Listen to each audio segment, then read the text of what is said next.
Hey everyone, Spicy Toast Gaming here. I hope you're having a great day and I hope this video can make it a little bit better. Patch notes just dropped, so we're going to be going through breaking down all the information there and then also breaking down all the information that's also been released on like Twitter, X, or Reddit. So the other parts of the constellation that aren't actually shown in the patch notes, also going through their epic relics, bundles, bug fixes, just, all the information in the patch notes. Now, if you enjoy all the daily Path of Champions content, like and subscribe is greatly appreciated, and let's get into it. So we're going to start off with Pike. He's being upgraded to 6 stars, and they're actually just completely redoing his star powers and slightly changing his starting deck, but that is very minor.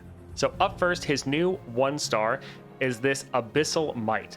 So lurking grants a extra 1 health. So normally lurk gives you 1 power to all your lurkers, but now it's also going to be, granting you 1 health. So now you get 1/1 as opposed to just 1 power.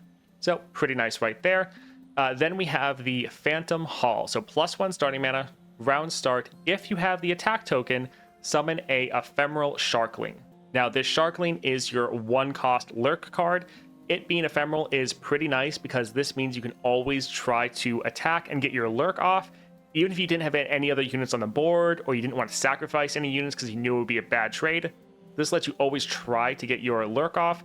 Also, since this is a lurker, it should be getting the stacking effect of your lurk.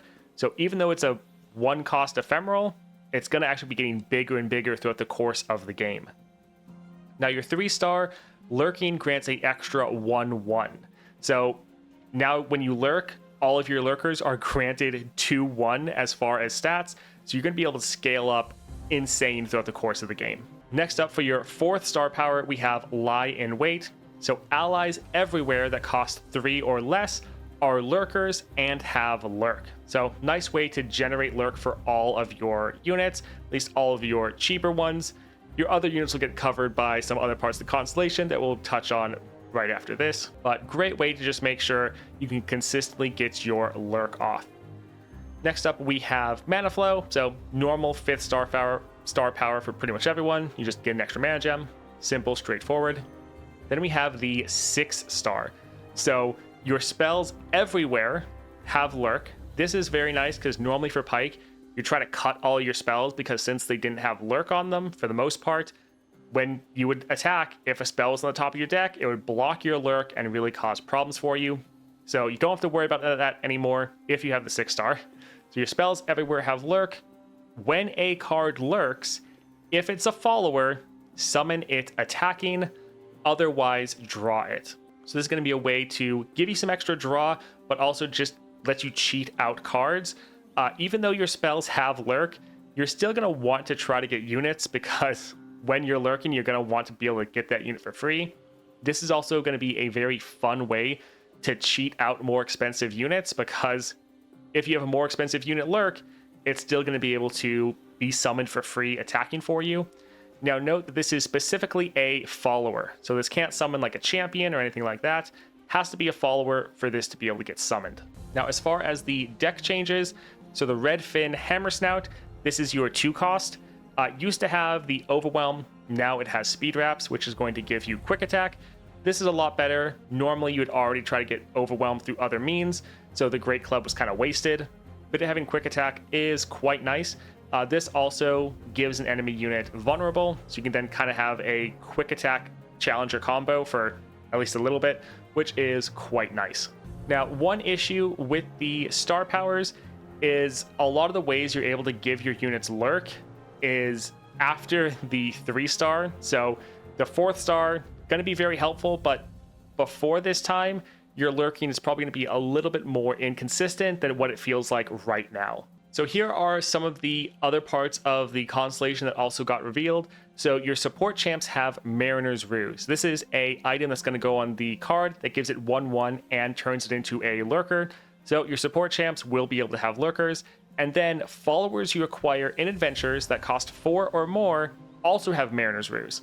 So this is going to be very nice because your 4th star power is making it everything that costs 3 or less is a lurker. And then here, followers you acquire that cost 4 or more have this Mariner's Ruse, so they also become a lurker. So for the most part, any follower you get and your support champs they're all going to have these lurk effect. And then from your 6-star, all of your spells have lurk, so almost all of your cards you can possibly get will have lurk on it, which will be very nice. Also, one more upgrade, Snapjaw Swarm has the Locket of the Iron Solari. So this is Barrier, and this is your card that starts a free attack. Really good for getting your lurk, especially for turns where you don't have the attack token. Since this is going to have that barrier, that means it's not going to die when it is attacking, which is very nice. And remember, if you have Pike at your 6 stars, if this then attack and lurks, it's also going to be potentially summoning another unit attacking alongside it, which can be incredibly powerful. All right, now let's take a look at the Pike Epic Relic that's going to be coming out this next patch. These are going to be in a bundle like normal, and they're not supposed to be able to be gotten through Golden Reliquaries. So this has 2 power and Challenger. This will be very nice, a nice stat relic to increase your Pike's power, and Challenger is going to be very good because Pike has quick attack. So he's going to have that quick attack Challenger combo, making sure you can get the best trade without taking any damage back. Very good. And then power, game start, shuffle 2 deaths from below into your deck, and grant deaths from below a random epic item. So this will be pretty good. Death from below is what Pike transforms into, the spell, if Pike lurks, which you play it. It's a 5 cost, and it summons Pike striking an enemy. So it's a nice way to summon a Pike and get some damage in. This is kind of going to work as just a way to get 2 extra Pikes in your deck somewhat, and just make it a little bit better. Now note that this is just a power, and it doesn't say if I'm Pike. So technically, you could use this on other people as well, other champions. In general, though, you're just going to want to use this on Pike. But this should be pretty fun to be able to play around with. And note right here, Pike is going to have 3 bundles for him. So normal celebration bundle, and then a 4 and 5-star bundle. Also, for the 5-star, instead of the Greater Cosmic Blessings, you're getting the Empyrean Pike skin. So some people will think that's better, some people will think that's worse. But let's move on and talk about Jace. So first up, for your first star power, when you play a 6 or higher cost spell, reduce the cost of all non-spells in your hand by 1. Really nice, giving you a benefit for playing 6 cost spells, but not just forcing you to be a spells-based champion. So by playing your 6 or higher cost spells, you're buffing up your other cards. Now your 2 cost, +1 starting mana, round start, create a Hextech anomaly in hand if you don't already have one created this way. Now that Hextech anomaly, you can see it right here. So 6 cost focus, when you draw or create me in hand or each round start while I'm in hand, transform me into a random 6 or higher cost spell. So this is just going to turn into any random 6 or higher cost spell every single round.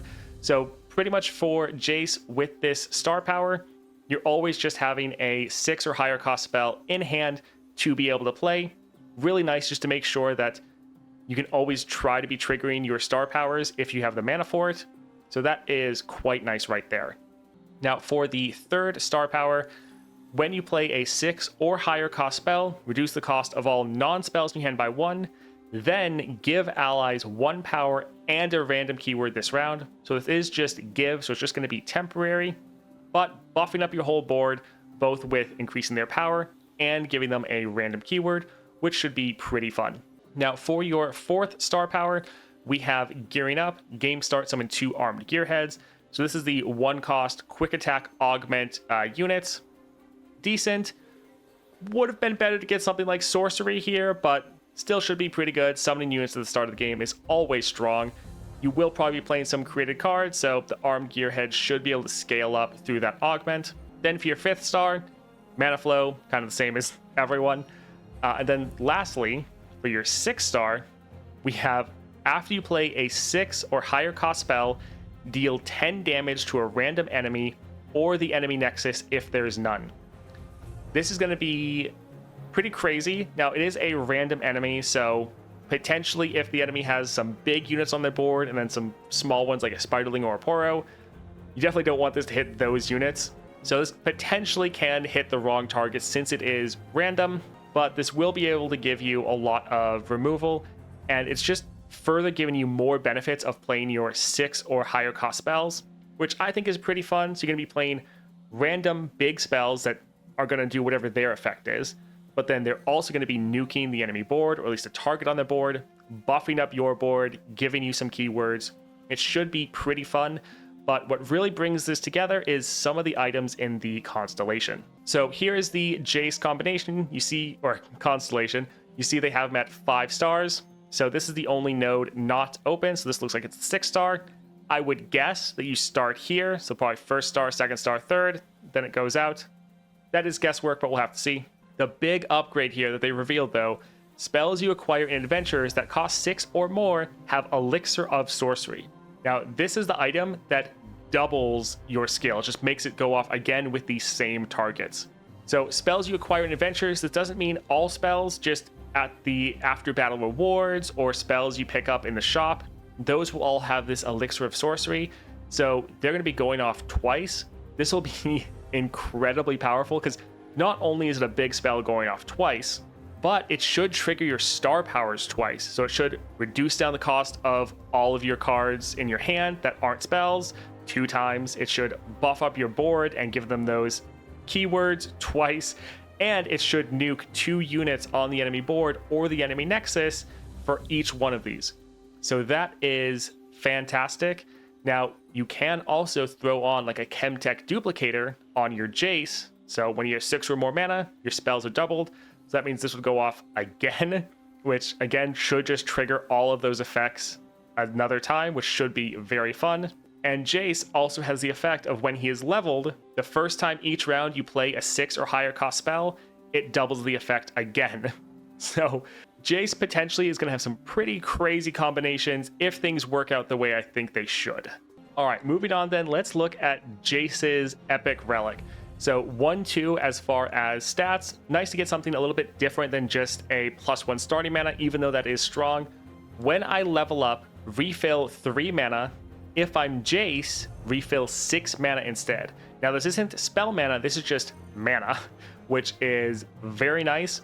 Because of just the fact that this has stats and a pretty good effect, you could probably use this on a good amount of people.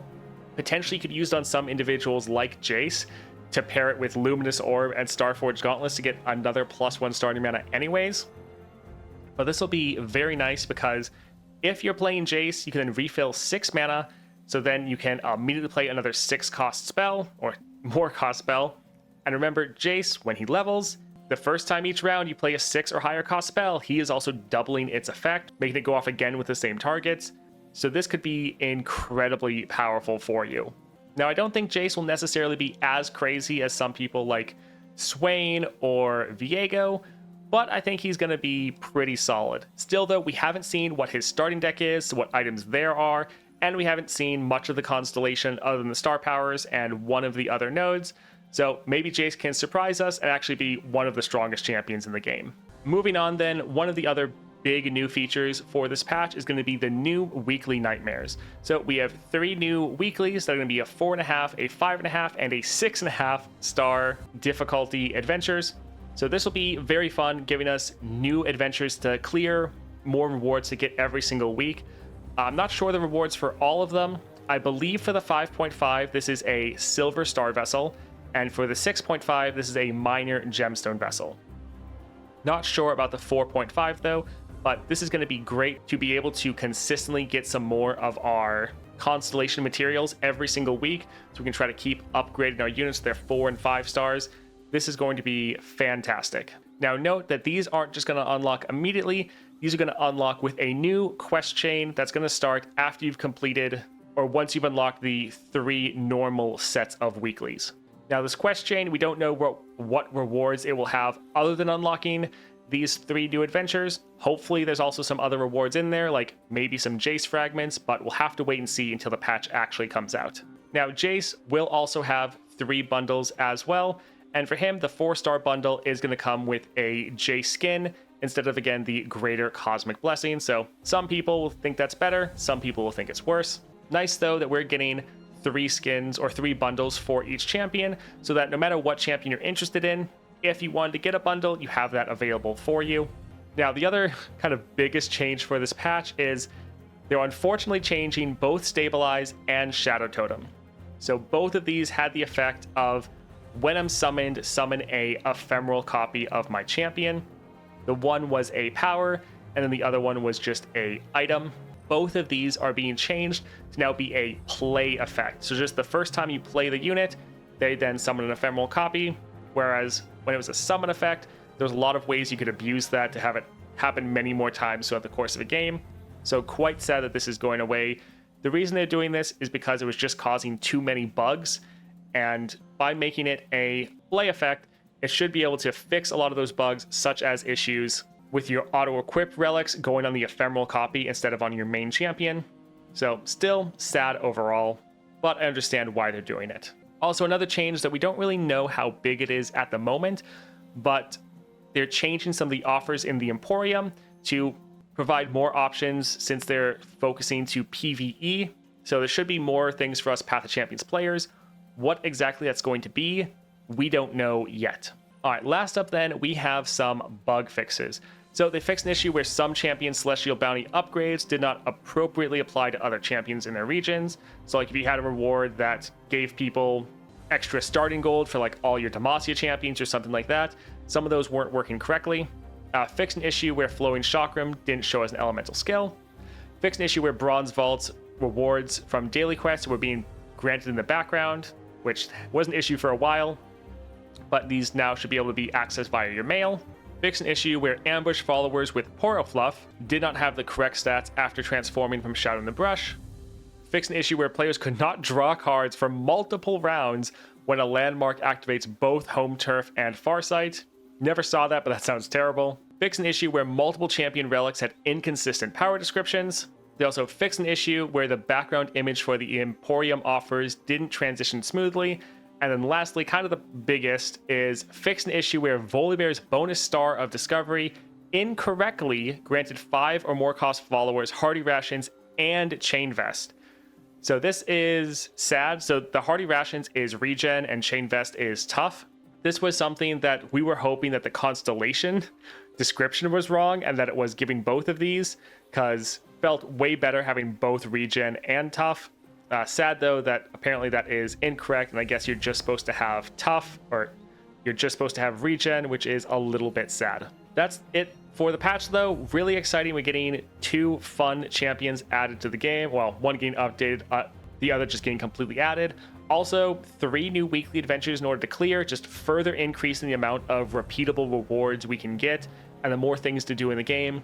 Absolutely fantastic. Also adding bundles for both champions, so that if you did want to support the game and you wanted to get more progress for one of the champions you were excited about, you do have that option available to you.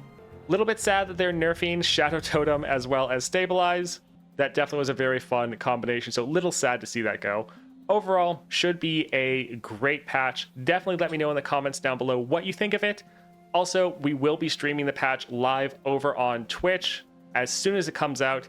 There's a link to my channel down below, so if you want to see anything tested out immediately, definitely go there and check out that channel tomorrow when the patch is live. All right, that's it for me. I hope you have a great rest of your day.